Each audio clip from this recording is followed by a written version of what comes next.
Hello and good morning, good afternoon and a very good evening to you, the golden people of Tube. Today hope you're feeling grand and all in your world. Sorry, it's still Dark Side Dave, everybody. I'm still the Emperor from Star Wars. I'm trying to hide my face because I haven't slept, so I look terrible. So I just feel exhausted. So bear with me. But anyway, I'm going to try and be a bit more on the ball today because I'm going to talk today about how I do my intro jams and my Untitleds and stuff. I'm going to go into I've kind of touched on this in the past, but I want to go into mass detail today. I'm going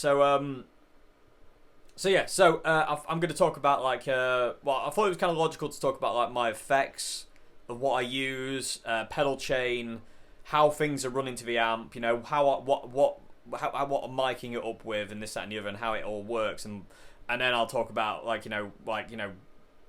how I record it. And what I'll do is I'll record something on camera, speak about what I'm doing as I'm doing it, and then there'll be an outro jam basically using that backing track. So anyway, first things first, I'm going to talk about effects, how they work, how they run into the amp, and what kind of order they run in. So the amp we're going to use today is my tried and trusted Mr. Marshall MG up here. I finally whittled my collection down to 3 MGs. I've got my number 1, my number 2, and my number 3. So I managed to whittle my collection down to this 3 of them. And no matter what always happens, I always come back to my MGs. I love my CR120 that's up there, and I love my Boss Katanas. But no matter what happens, I always come back to my MGs. It's just the sound that's just in my head. The CR120 is gorgeous and the Katana's gorgeous, but the MG is my home. You know what I mean? I'm sure we've all got an amp, we call our home, so to say, and the MG is mine. Anyway, so we're going to go to this amp today. So let me talk about the amp first and how I set that. So let me try and get both in the shot here. So all my effects, delay, extra reverb, and I'll tell you what I mean by extra reverb in a minute. Delay, reverb, distortions, overdrives, choruses, stuff like that. They all go into the front end of the amp. They do not go through the effects loop. So all the kind of effects you hear, delays and choruses and stuff like that, they're all front end stuff. And I don't like... Everything just sounds a bit too clean when you run it through the effects loop, and I don't like that. I much prefer to have delay and reverb a little bit dirty, if you know what I mean. I don't really like that. I do use reverb on the amp more than I use reverb on the pedal, but I do use pedal reverb as well, and that's kind of my extra reverb if I need it and it's there, so to say. So, but either way, kind of it's not super clean reverb, and I like that very much. I don't like super clean kind of effects. I like them to be a bit grubby, so to say. Not like I've been rolling around in a mud puddle, but just nice and not uniform in any way, shape or form, just a little bit unruly. So anyway, all the effects run into the front end. I don't use the effects loop. The only thing that goes into the effects loop is my Ditto looper here. Let me turn this screen.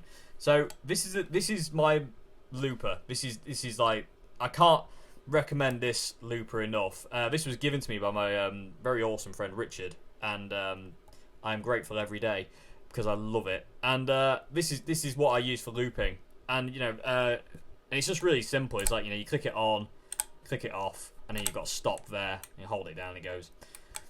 But this is awesome, and this is going to the effects loop of the amp. Okay, so this is going through the effects loop of the MG. That's the only thing going through the effects loop. As you can see, it's not that's literally the out and in, and that's all there is. And that goes to the MG's effects loop. So out of the front end of the MG, let me show you the signal chain. So coming from the MG. Oh yeah, and by the way, I do apologize. I'm only going into. I use OD1 on the MG. I don't use the clean channel. I don't use OD2. And it's just, that's just the way it's always been for me, really. So anyway, out of the MG, the first thing from the MG we hit is the Zoom G2. And this also has my drums built in. So this is all the drums you hear on my intro jams come from the Zoom G2, and that's activated via that, and you can change all different patterns. I haven't got it on at this point in time because I don't want to deafen everyone with the camera. Deafen everyone. But so this is where all my drums come from, and there's a certain couple of patterns in this thing that I really find inspiring and really cool. So that's that's my drums. That's my drummer basically in there. And also inside this Zoom G2, I also use things like I have reverb set up on the pedal as well. So all the way back is normally where it stays, but if I want more reverb, I can get varying degrees of reverb just by altering the thing on the side. And also delay as well. I can get it to alter delay, but I don't have it set up for that. So that if you hear like on intro jams and Untitleds, tons and tons of reverb, it's normally the amps reverb and the Zoom G2 fully forward. So and I say Zoom G2's got my choruses in it and stuff like that, and that's my kind of main kind of thing. So MG, Zoom G2, that's where my drummer lives. That's where my chorus and extra reverb lives. Out of the Zoom G2, we go into the Line 6 delay modeler, which I will also use for looping every now and again, but invariably I use it for delay and backwards effects. So what I've got is I've got a crazy long delay, which I'll show you in a minute.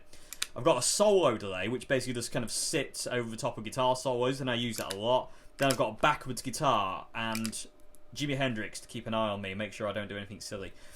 So that's how I've got that set up, and I'll show you this in a minute. Then from the Line 6, we go into my Marshall Governor. This is my main distortion pedal and has been and will be forever. The Governor 2 Plus, and then from there we go into the Jackhammer, which is kind of my always on pedal. So this is my basically clean tone. So the MG is set up like super Buddy Holly clean, and then this just adds. This is kind of like adding the John Frusciante-ness basically. That's the John Frusciante cleanish sound. So from the Jackhammer, we can shoot all the way over to the Ibanez Wah. It does what it says on the tin. Oh, there's my phone. Hello, phone. And then from the Ibanez Wah, jump to the DS2. Then from the DS2, we jump to the Cool Cat Fuzz. This is kind of like the variable space on this pedal board. This changes, but saying that, this fuzz pedal's been on here for a long time, and this fuzz pedal is just awesome. I love this fuzz pedal so much. And then from there, we go out to the guitar. So just to recap really quickly, MG, Zoom, Line 6, Governor, Jackhammer, Ibanez Wah, DS2, and Fuzz. And that's how you set. That's how I've got this DS2 set. Everything on 10. The Fuzz pedal set with everything on 10. But anyway, so that's my effects chain. Like I say, this all goes through the front end. And I say the only thing in the loop is the ditto. So that's my effects chain. So now let's talk about kind of like what I do. When it comes down to like an intro jam, what do I do? Like, because obviously this is all set, ready to go. And I don't know, it kind of works. So what do I do? What's the next logical step? So when I turn all this on, what do I do? So I'm going to put you on the tripod and have a bit of a natter about that. Okay, so that's signal chain. Like I say, everything just goes really into the front end with the ditto. So then what I do is, and I don't really put any kind of thought into it really, it's just kind of one of those things where sometimes I'll have a chord progression that's kind of like come into my head, or something I've been working on that I kind of want to expand on or something like that. But invariably I just kind of like go to one of my favourite drum patches on the Zoom and just let it play and see what comes out. Or, like I say, I'll have a chord progression and a pattern, a strumming pattern or a rhythm that I then need to find a drum pattern too. So key, let's pick. I don't want to do A minor, Dave. Okay, my brain's telling me A minor, so we're going to stick with A minor just because it's telling me to go that way. So so this chord progression is just banged in my head. Okay, so the progression I've got is C major, G major, A minor, and then there's an F major in there as well. So it's a nice melodic chord progression, and it's a chord progression that's quite used quite a lot actually. Or should we change that actually? I don't know. We might change this yet. Bear with me. Anyway, this is usually what I do. It's kind of I like doing slower stuff because when you play fast, you can fall into the speed trap where you just play fast, and it kind of loses all feeling for me at that point. It's why I like to play kind of slow and deliberate, because it feels like it means more. I don't know if that makes any sense. Because I invariably don't really do many kind of upbeat intro jams. You know what I mean? They're all fairly along a certain kind of slow tempo. Just because that's the way I like to play. It feels right to me. I don't mind playing fast, but I like to be able to do really kind of. I like to be very kind of long and singy lines, and I'd be able to express myself that way. So, I've got a drum pattern on my Zoom which I love, which is this one. Which is that one.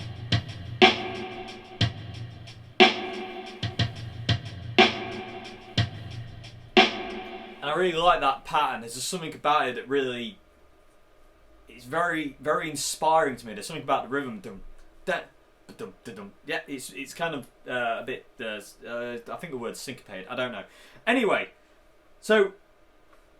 I'll invariably kind of... So I've got a chord progression. I want it to be, like, slow. So what I'll do then is I'll press play on, like, what I think the drum pattern should be. So say 07, this one. So I'll get that going, and I'll just start playing. And see, it's already... See, that's not working for me. It doesn't feel where I want to be today. That doesn't feel right. That doesn't feel right at all. So... I need to alter that.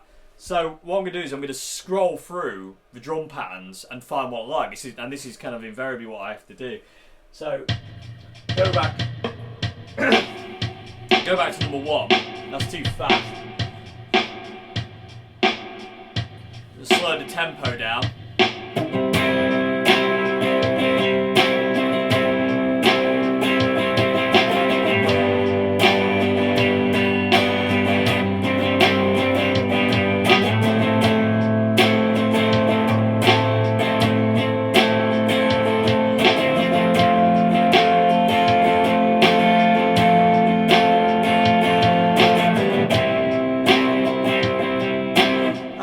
Cool.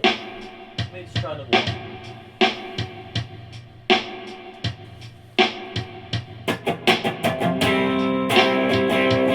I don't like that double bass drum in there. So I'm gonna go for that pan, straight 4/4. You know, nothing overly complex, nothing about that. Actually, what's it like with 16th notes?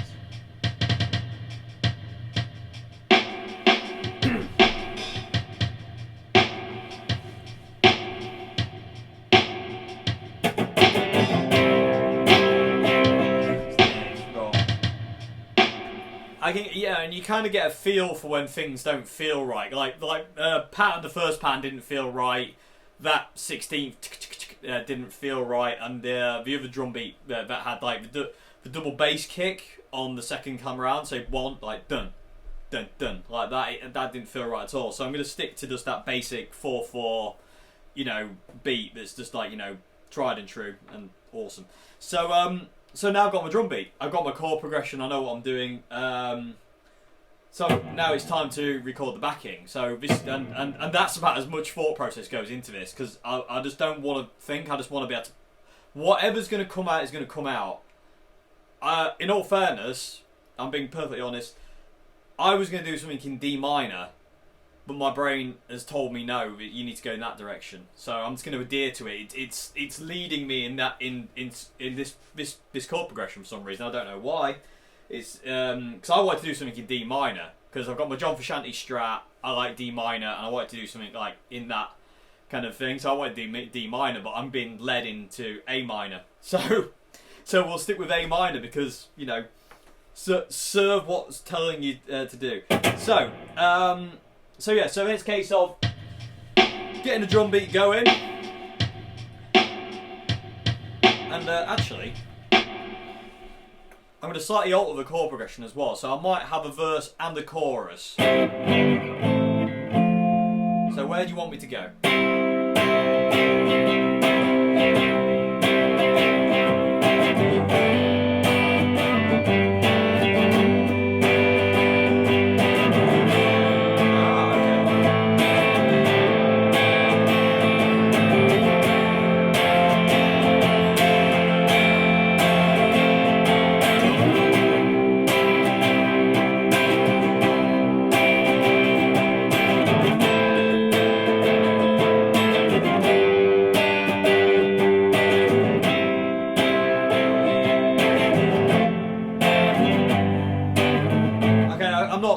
I'm not. I'm just unconscious to that. I don't. So I went to see to A minor down there. Okay, so kind of that might change as well. So then I'm just going to record this. I'm just going to record and see what comes out. And what I'm going to do is going to make a loop, so I can just kind of just let it go and let it go and let it go, and I can just kind of just get out what I need to get out, basically. So I'm going to record like a verse and a chorus, and then it will just kind of come back around, basically, and just kind of give me a kind of a platform to play over. And then when we'll talk about kind of maybe overdubs and stuff like that I can do. Okay, so let's do this.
We'll start again. On the right beat, preferably, Dave.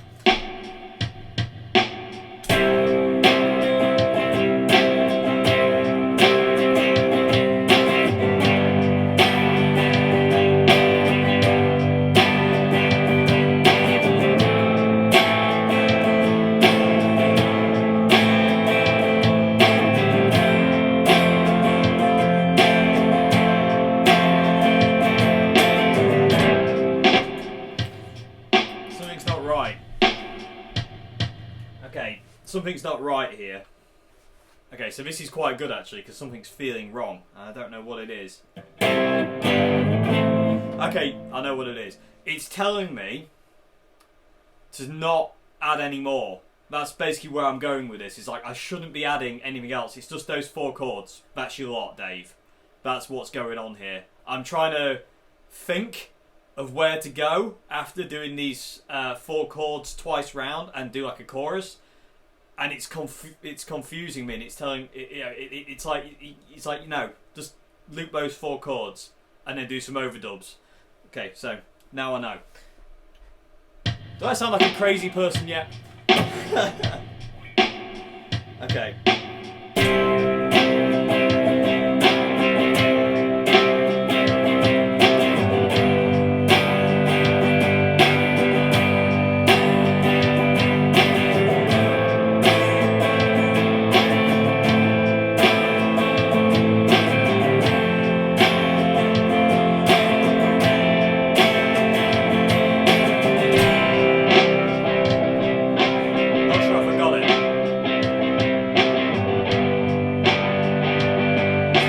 Overdubs though.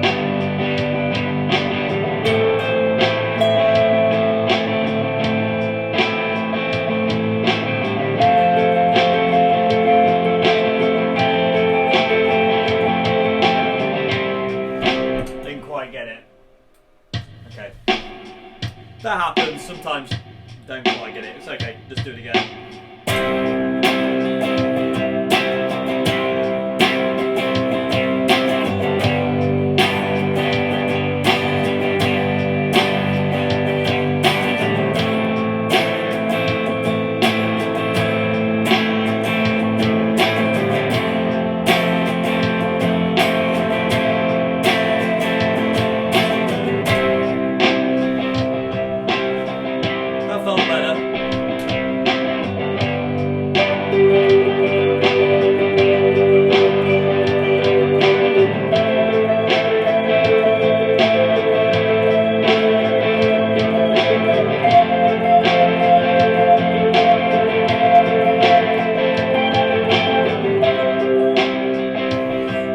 Okay, so we've got a basic kind of backing track there, and I've already got these ideas, these John Frusciante-esque kind of picky things for overdubs.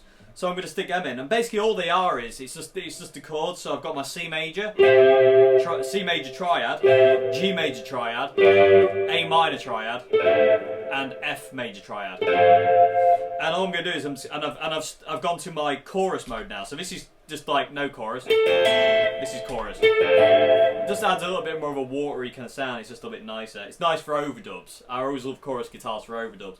So so now what I'm going to do is I'm just going to record it. Record this as an overdub, so it'll just be, you know, typical kind of John Frusciante-esque kind of pattern of, you know, that kind of thing. So so yeah, let me just record this as an overdub, and then I'll think of another one as well, and we'll just gradually build the track. So I'm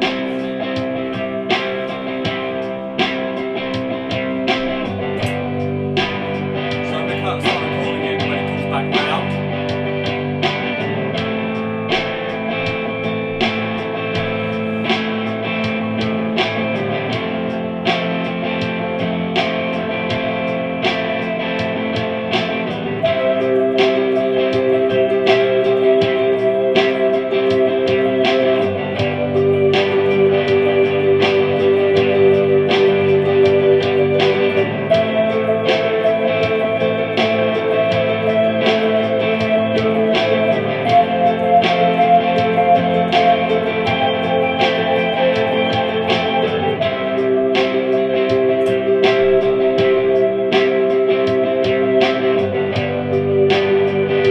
So we've got that as well.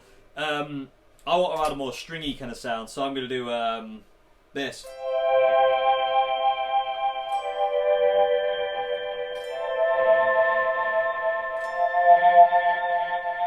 As an extra, another overdub as well, and I might add a bass as well. So now I'm going to record that as well. So so yeah, let's just add this as well.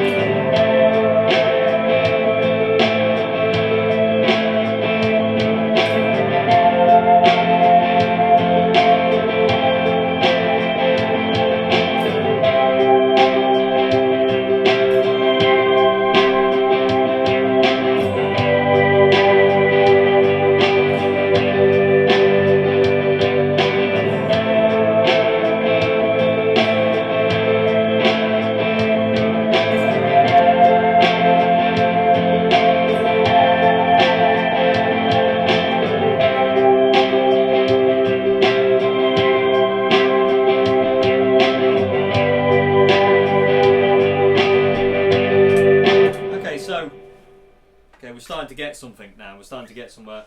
So, I think we're ready. So now I've got my little backing track. I'm going to go back to my normal clean sound and check the levels for my kind of to solo over top of it. Obviously, my levels have to be kind of like even because it'll sound terrible otherwise. So what I'll do is I'll just get it going and just quickly check. I don't want to check for too long, because I might get caught by it and sucked into the backing track and just want to keep playing instead of actually recording it. So I'll get it going. And also I don't know where I've been led on the pedal board at this point in time. It's just saying DS2, so we'll just go DS2.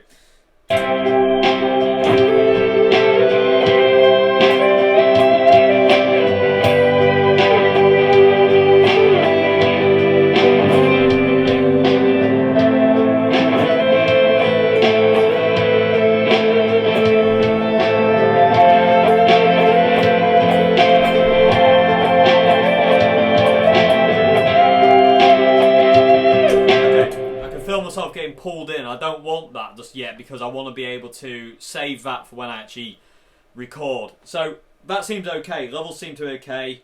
I'm going to stick the delay over the top. Oh, let me show you the delays quick. So my delays are this. So that's no delay. Also, I want more reverb as well. I'm going to bump the reverb of the amp up. So reverb on the amp is now on 7. It should add an extra little bit more dimension to the backing. So if I cut the reverb and then start playing, that's no reverb.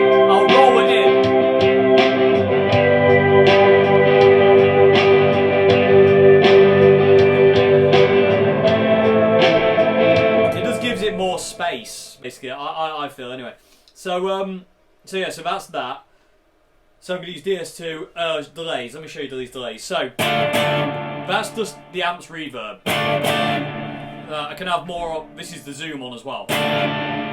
Loads of reverb, but I don't need that much for this.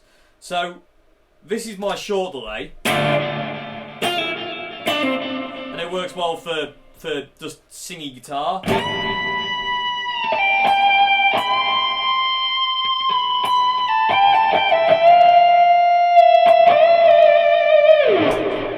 Doesn't get in the way, but it's there, it's nice, and it's not a clean delay either.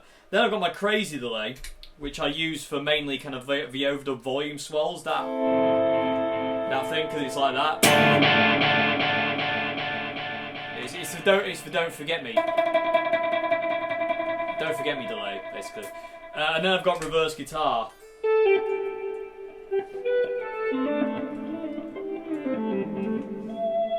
Okay. So that's my delays. I'm being told I need to use the solo delay, DS2. The fuzz might come into it at some point, but I don't know. What I'll try and do is I'll get the camera back far enough away so you can see what I'm doing with my pedals. So yeah, so that's it. And that is literally how I make these backing tracks and Untitleds, and it is literally, there's no thought process put into it. I don't question it. I just let it take me where it wants to be. Like, for instance, I was thinking, you know, C, G, A, and F is not enough. So when I tried to do more, it was like, no, that you've done enough. That's, you know, you're going to start convoluting things, and there was nowhere for it to go. It didn't. I was trying to force things in, and I was like, that doesn't feel right. And then I was thinking about it. So when I went to record it, it just kind of convoluted it and just kind of threw me, basically. So that's it. That's how I do my backing tracks for intro jams on Untitled. It's very simple, very straightforward. There's not a lot of thought process put into it. Oh, I need to talk about how it's mic'd up as well. I'll show you that in a sec before I do the outro jam to this backing track. So that's that. And then invariably, it's just it'll just take me where it wants to go. You know what I mean? I am totally at its mercy from that point on. You know, it's got a nice feel to it. It's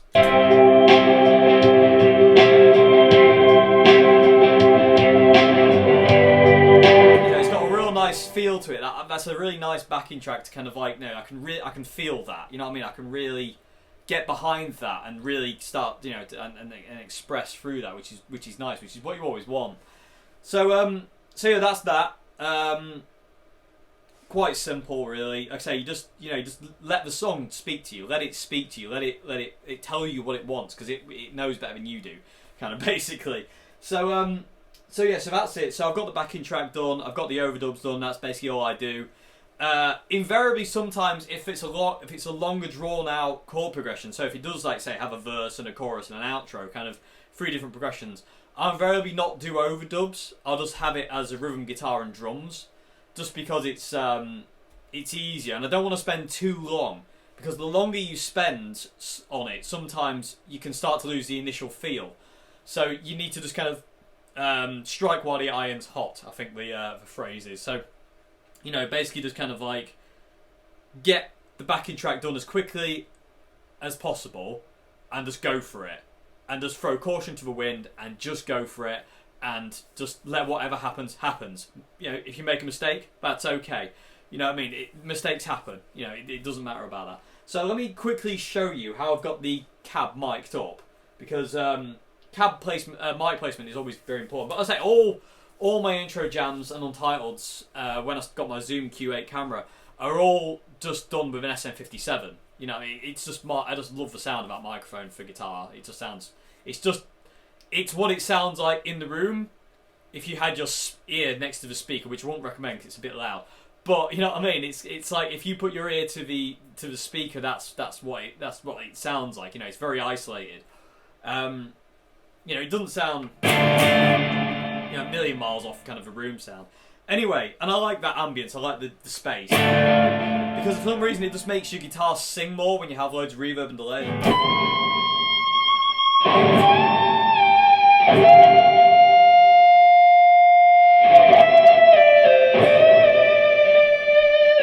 Like I said, I like lots of distortion. I like using the DS2 because you can't stop. You know, because it does... it immediately feeds back. So if you're trying to do staggered guitar lines, you just get all that noise and you can't do that, so you've got to keep playing. So when you want to let it breathe, you have to hold a note. You know, it has to breathe, you know.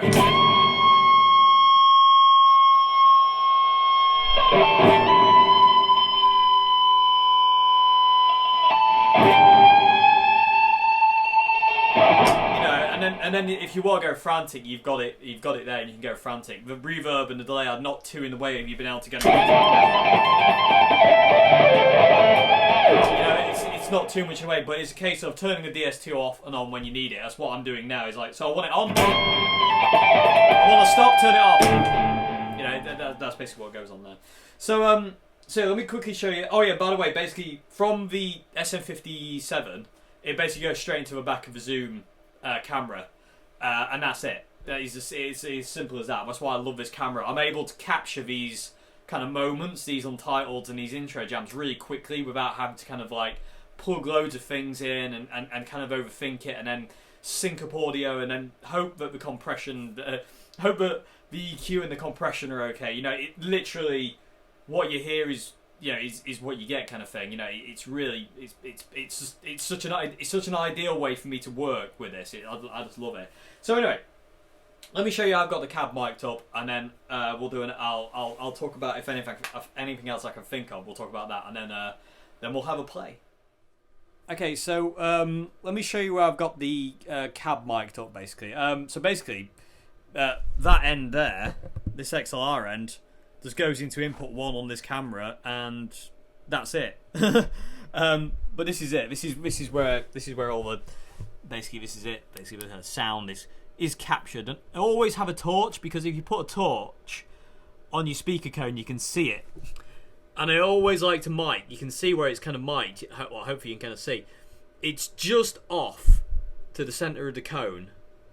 You know what I mean? That's where I always have this mic. I always have it there. It's kind of where it wants to be. It's where I find it picks up the sound best. So that's it. So then there's my trusty 57 on the world's wonkiest mic stand. Anyway, so that's it really. It's fairly simple, very straightforward how I do these intro jams and these Untitleds. It's really dark. Hide your face, Dave. I should just do the video like this. That might be better for everyone. Probably won't be able to understand what I'm saying. So that's it. That's literally. There's no. The less thought put into it, the better. If that makes any sense. Like, I don't like to overthink things. I don't like to kind of like go, could I do this? Could I do that? Should I add this? Should I add that? I just like to just let the song speak to me and let it just kind of like say what it's gonna say, and just do what it's gonna do. And that way, I can just kind of. I don't have to think. I don't have to think about it. I can just let it happen. You know what I mean? I don't have to. I don't have to be at the mercy of the second guess game, you know, where it's like, oh, is that as good as it can be? Is it? Oh, is that any other? You know, you just go with it, let it happen, just let it breathe, let it tell you where it wants to go. If it only wants to do 4 chords, 2 chords, 3 chords, 1 chord, you know, let it do what it wants to do. Like, you got to serve the song. You know, you've really got to let it serve the song. I was talking to a good friend of mine earlier on about this actually today, and I was saying, like, you know, it doesn't matter how much you want to kind of show a technique or play like whatever this and you've got to serve the music. The music has to come first. You have to play to the song. So yeah. Anyway, you know, it'll tell you what it wants. You know, you don't really need to worry about that. If you're open to it, the song will tell you what it wants and where it needs to go. So yeah, that's it. That's it, everybody. I don't know if there's anything I've missed. If you've got any questions, leave them in the comment section below, and I'll reply to you about if there's anything I've missed. But I think we've covered signal chain. Like I say, everything goes into the front end apart from the ditto, which goes into the effects loop. Reverb mainly comes from the amp. Like I say, I always have reverb somewhere between 4 and 7. Invariably, if I'm doing like something a bit more ambient, it'll be on 10. But yeah, and I've got extra reverb on my Zoom if I need. The drums come from my Zoom pedal. Like I say, you know, let me show you that really quickly as well. Let me come around here quick. So, just to quickly show you. So that's the drums. So you got a play button there. And then what you can do is cycle through patterns and different tempos. So it's different patterns.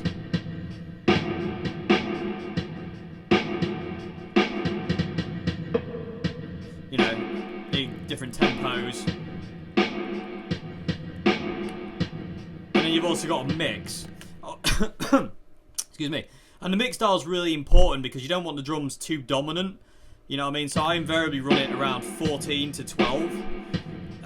Just because I find that's where it works best. If it's normally on full whack or anything like that, the drums can be, especially the snare, they can be a bit dominant on this. So I invariably run that a bit quieter. So yeah, so that's it, everybody. And I say it's just a case of then is just kind of like, you know, feeling the song out and seeing really where it kind of wants to take you more than anything. Really, it's you know, it will show you the way, so to say. So yeah, and that's it. I'll say the mic goes into, you know, everything goes through the amp, and then from the amp it goes into the mic, and then from the mic it goes into the camera, and then from the camera it goes to my computer, and then from the computer it comes to all of you awesome people out there. So and like I say, I mean, I'm just so grateful that you're all out there to hear these things that come out. I'm so I don't have the words to describe how grateful I am to you all. I really don't. I always say that, and I actually don't. Saying thank you just doesn't seem enough. So I do appreciate every single one of you. Thank you so much for watching this channel. Thank you for your support. Thank you for, you know, enjoying these videos and enjoying my little Untitles or intro jams or Q&As. It means the world to me. So yeah. So thank you very much for watching, everybody. I hope this has been kind of informative on how I do this. It's fairly straightforward, actually. It's just doing it. It just, you know, because I've been doing it for so many years now. It's just like a second nature thing. But like, you know, it is good fun, and getting a looper and a drum machine and stuff like that, and actually creating your own backing is really, really, you know, it's just really cool, because it and if you're open to it, it can really dictate your mood and your feelings. It really, you know, you can really emote through it because it's come from you, instead of playing to a backing track that's kind of pre-made on YouTube or on a CD. You know, that backing track came from you, and it dictates how you're feeling. I mean, this backing track just came out of nowhere. I mean, like I said, I wanted to do something in D minor. I really wanted to do something in D minor. I had an idea of what I was going to do, and as soon as I picked up my guitar, it was like, nope, you're doing this. C, G, A minor, and F. That's what you're doing, Dave. And I was like, okay. I'm not going to argue. Never argue with the music. The music always knows best. But yeah. So, you know, just let things be what they'll be. But like I say, I mean, it does.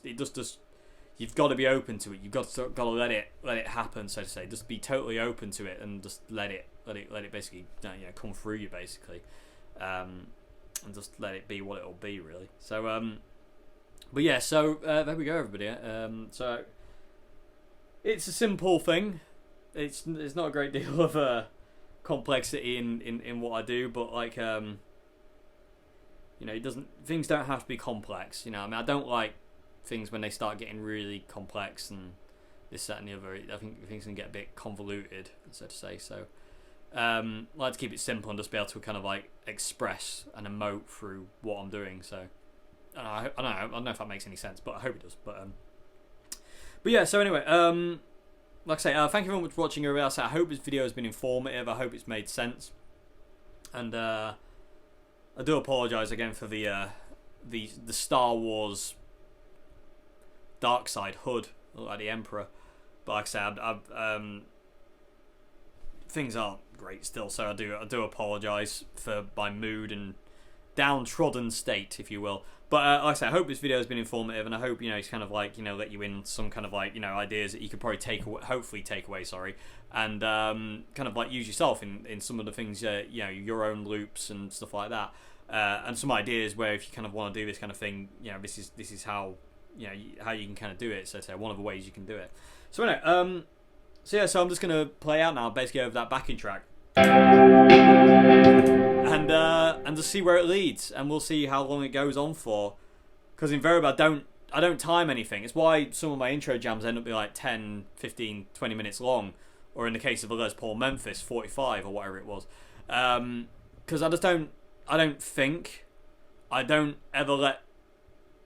The song will tell you when it wants to stop. You know what I mean? It'll tell you when it's done. So you just be open to that kind of like, you know, let the music tell you what it's going to do, where it's going to lead you, and just kind of like, you know, just it'll tell you when it's done. You know, you don't have to worry about it. You just have to just shut off and just go. You don't have to be part of the world anymore. You don't have to be part of your stresses, your anxieties, your worries. You know, you just don't have to be. That doesn't have to be a factor anymore. You just let go.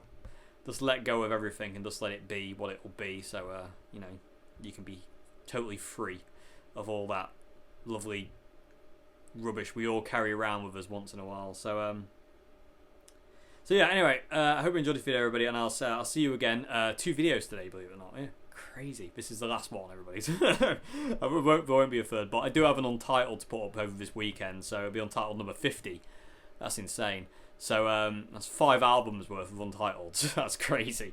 But yeah, so I do have an Untitled to put up. I also want to repost a intro jam I did and dedicate it to the 2 people who inspired it over the weekend as well. So I'm going to put a video up on Saturday and Sunday. Untitled probably be Sunday.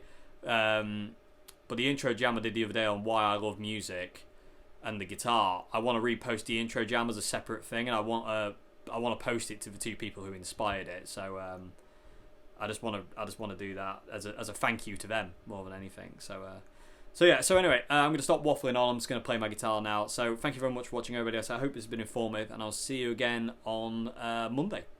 And what am I doing Monday? Oh yeah, I know I'm doing Monday. I'm not going to tell you yet. But anyway, I'll see you again Monday for another video, everybody. Have a great morning, afternoon, good evening, and goodbye now. Thanks very much for watching.